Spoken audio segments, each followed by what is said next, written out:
Thank you for joining us for That Solo Life, the podcast for PR pros and marketers who work for themselves.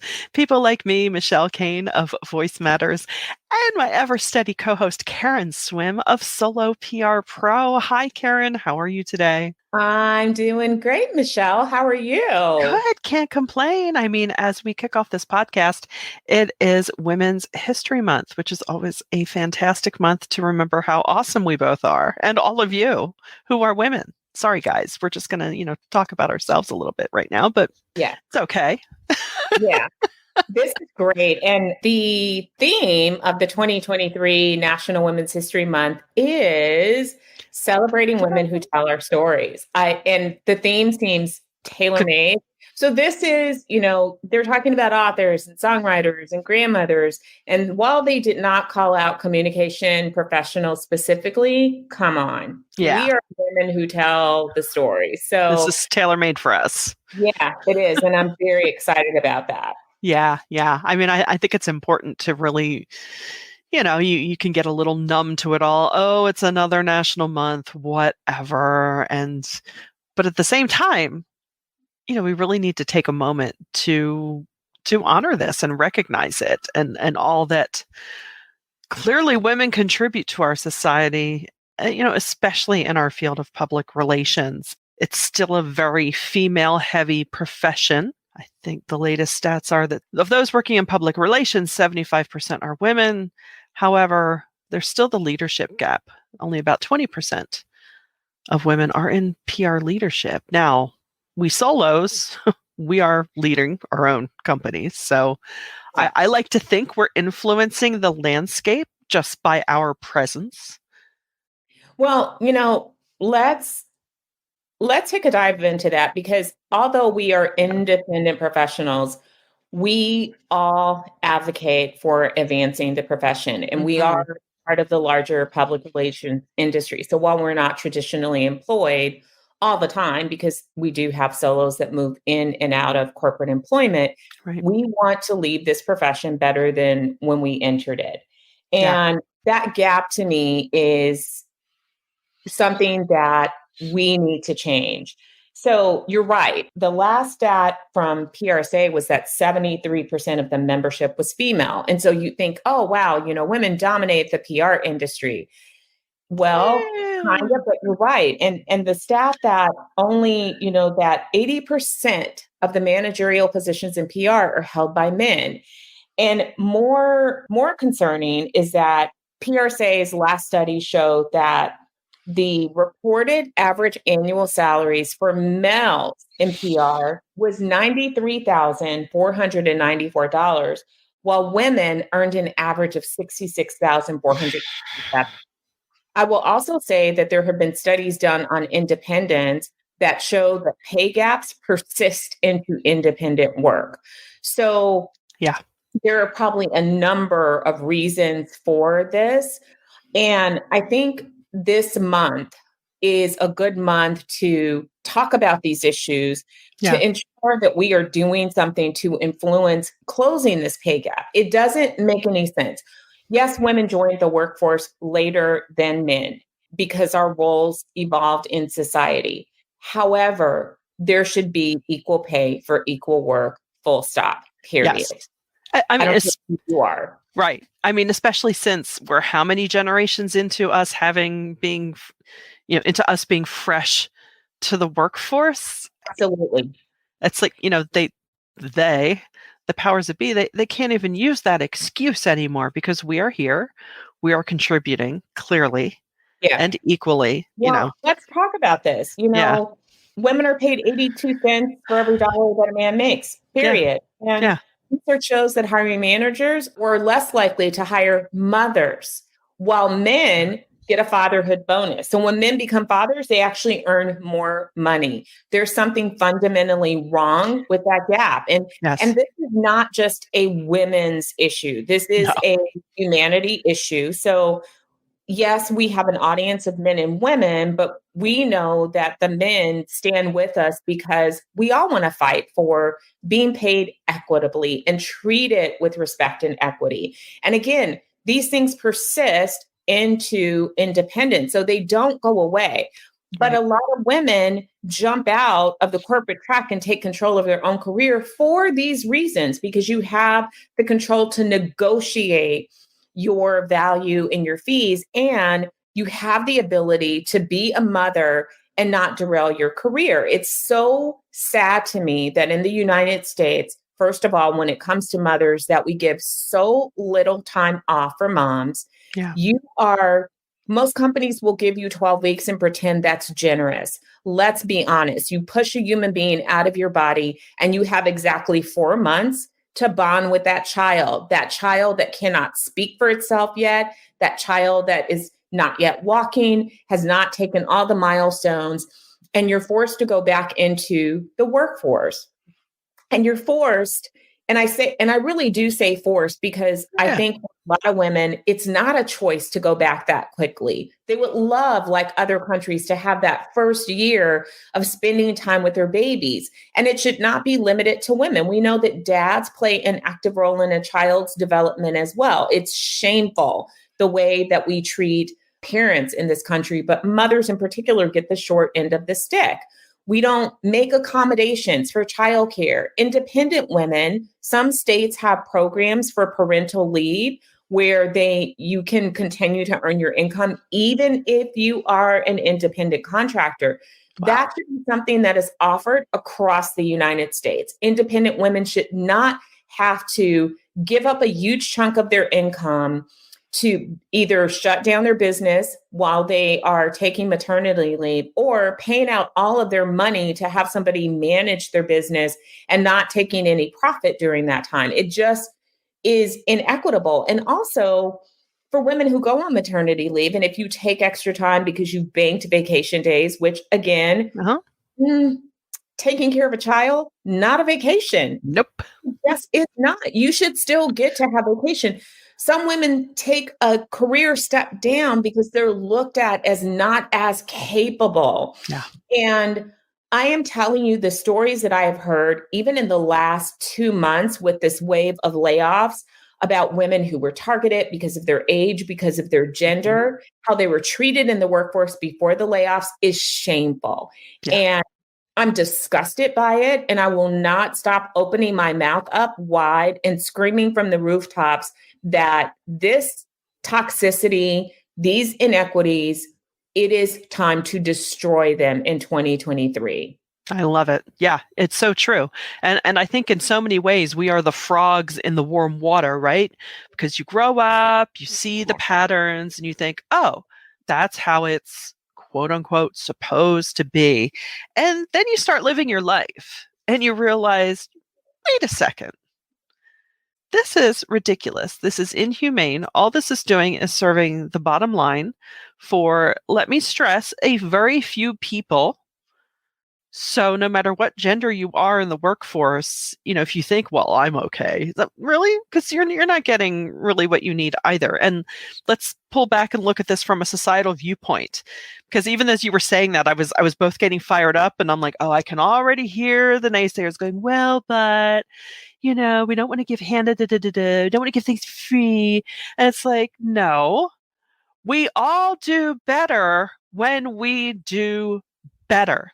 So even back to 82 cents on the dollar. Oh, do you want me to buy your more expensive widget? Well, goodness. If I had that other 18 cents an hour, I might be able to. And guess what? You'd make more money. Imagine that. And, Rising tide lifts all boats, yeah, right? that is one of my life's mottos. A rising tide lifts all boats. Yeah. Yeah, my rant, and people want to Oh, I contribute. love it. I'm glad that we're both angry about this. I'd like for Yeah. all the solos, because just because we're solo doesn't mean that we can't affect the workplace. And again, these Right. issues impact us as well. Yeah. We need to raise our voices and we need to be supportive of one another. We need to stand behind our colleagues and not be on the sidelines saying nothing or letting these issues pass us by. It takes all of us, because we've seen changes happen like in the sports world where people have fought and they've stood up and they've made change. Yeah. And I just believe that the more voices we have talking about these issues and bringing them to light, we will see further changes. Yeah. And to that point, I get it when I think a lot of people think, oh gosh, do I need to do that? Because, the solution is common sense. But that's not going to happen until you join the voices and pointing that out. I mean, take that case in sports of, men's soccer versus women's soccer. We before that even was brought to our attention, okay, part of our jaded female senses probably thought, sure, they're paid less. But when you hear how significantly less they are paid, you think, wow, that's ridiculous. Why is that being allowed to happen? Because people aren't held to account to do the right thing. And, so many times, and I know we've talked before on this program about, where do you draw the line even in the social media world of just saying, scrolling by and being like, I don't want to add to the noise. There's a little bit of a fine line of adding to the noise and putting your hand up and saying, no, I agree, this is wrong. And we need to take steps to correct it. So I totally agree. Get out there. Now that we've ranted, let's move on to some really cool things. So yeah. I don't know if everybody remembers this, but Eleanor Roosevelt, yay, previous First Lady, she held the first press conference for women reporters on March 6, 1933. Go, Sister Roosevelt. That I did not know. She's amazing. She really, really. And over the next 12 years, she held a whopping 348 press conferences for women reporters. So cheers to Eleanor for being a trailblazer, for acknowledging those women reporters and for giving them a seat at the table. I love that. That is amazing. And, we'll go forward a couple of steps in time, or actually around that time. Interestingly enough, during World War II, when all the men were fighting the Nazis, rightfully so, suddenly women were good enough then. Oh, we were good enough to build things and make the money and do all the things. And it's just, sorry, I promised I wasn't going to rant anymore. I know. It's amazing. I believe that it wasn't even until 1974 that we could get a credit card on our own. That blows my mind. That is the gobsmacking stuff when we think that people who were our mothers. Yes. And our mothers. Yeah. And, not to take too ominous a turn, but how many times did you look back a generation or so and if there was a relative in an abusive relationship and you're thinking, well, why didn't you leave? Oh, right. You literally did not have the tools to do so. You were literally powerless. You couldn't have credit on your own. You couldn't do so many things without your husband's approval, which again, gobsmacking. We're not that far away, guys. We're 73 to 2023. I think when I think about that stat, what blows me away is that particular event happened in my lifetime. So It's weird to think that I was actually born into a world where women couldn't get a credit card without a man. That just blows me away. And so I think that's all the more important for us to honor the trails that other people blaze for us by being financially savvy, managing our money, taking control of it, taking our power in the workplace over our finances, and making it better for the generations that are coming up behind us. We agree. We owe it to them, and we owe it to ourselves, and we owe it to those that came before us. Yeah, it's very, very true. And be cognizant that we still live in a world where I don't know, I don't like to think, but I think a lot of these larger issues, it all comes back to fear. Yeah. So for some reason, if women are able to make their own choices about their lives and, live a life that is paid equally, given equal rights to men, that's something apparently to fear. I would say that even a portion of that fear is somehow subconscious, but it still is exhibited in real behavior. And sorry, that's where I get into my psychology wonk, but it's just bizarre to me. It's like, what are you so afraid of if we're living a life fully in our own power? Yeah. I don't get it. I don't get it, Well, but I'd like to take a moment. I know that you probably have a list of women, but let's shout out some of the okay. women.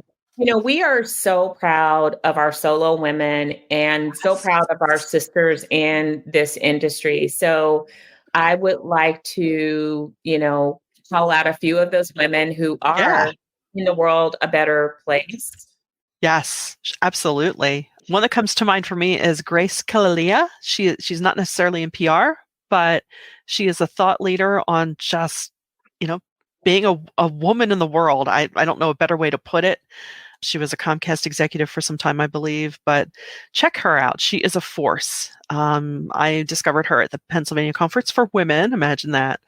And she was speaking about confidence, which, I love that. yeah, We women, that's a message that will never get old for women in particular, but I think for all of us yeah. PR pros.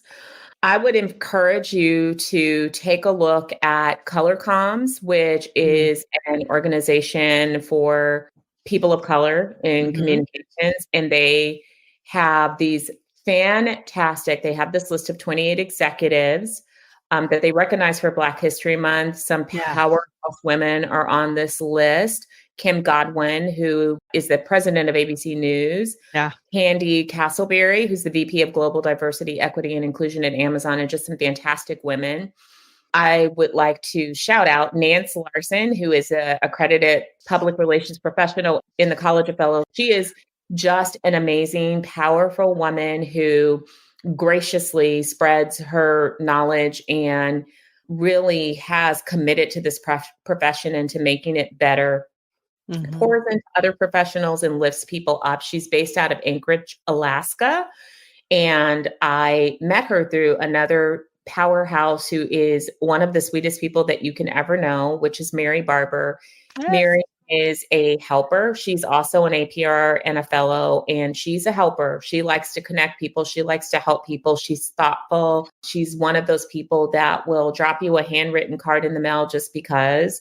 I aw, adore Mary, and we're so thankful to have her as a solo. And Mary also holds public office. So we have so many women in PR that are also activists, Lynn Harris Metcalf and Daria Steigman and yeah, Ann Eisenhower. Thank you, thank you, thank you for the work that you do on yeah, behalf of causes that matter to all of us. You fight on the front lines, you lend your voices, you march, you write, you protest, have just jumped into the fire of creating a better world. And so we appreciate all of you. And I would name every woman in Solo PR Pro. So please don't feel like just because I didn't say your name, I don't appreciate you. It's just that, we would be here all yeah, day if I named every single one of you. But throughout the month, hopefully we'll get a chance to get to more of you because you women are doing some fantastic things. yeah, yeah. And if you were lucky, I know when I originally joined Solo PR Pro, Tanisha Nash Laird was a member. And Yes. if you have been lucky enough to befriend her and follow her journey, she continues to go from great thing to great thing just through her grit and her moxie and her smarts. Everything she's up to, I think, oh my goodness. True. Where'd you get the energy? Path of becoming a Bozama St. John, who is not a PR professional, but she is in the communications arena. And if y'all know me, y'all know I love her. I'm not too ashamed to say that I have the maddest professional crush on her and Oh, have watched her rise since she was at Uber, and she is doing the doggone thing and doing it big. So yeah, check yeah, out these women that we've mentioned yeah, and follow them, support them, share their stories. Let's share one another's stories because this is the month to do that. Let's celebrate our own. And, we agree. have some fantastic men that are in Solo PR Pro too who are just salt of the earth. I mean, Yeah, they're just smart, they're supportive. They will hop on the phone with you if you need a helping hand. I mean, we just could not be luckier in Solo PR Pro to see respect, equality, and inclusion. yeah. And it's not something that we had to work to do. No, It's something that really has been our ethos since the beginning. And I'm so proud of that and so thankful Yeah. for that, that we have created this special community. And every day I pray, like, don't let it change. As we grow, Mhm. we just want to keep that vibe because we truly are family. Yeah, that's what makes it very special.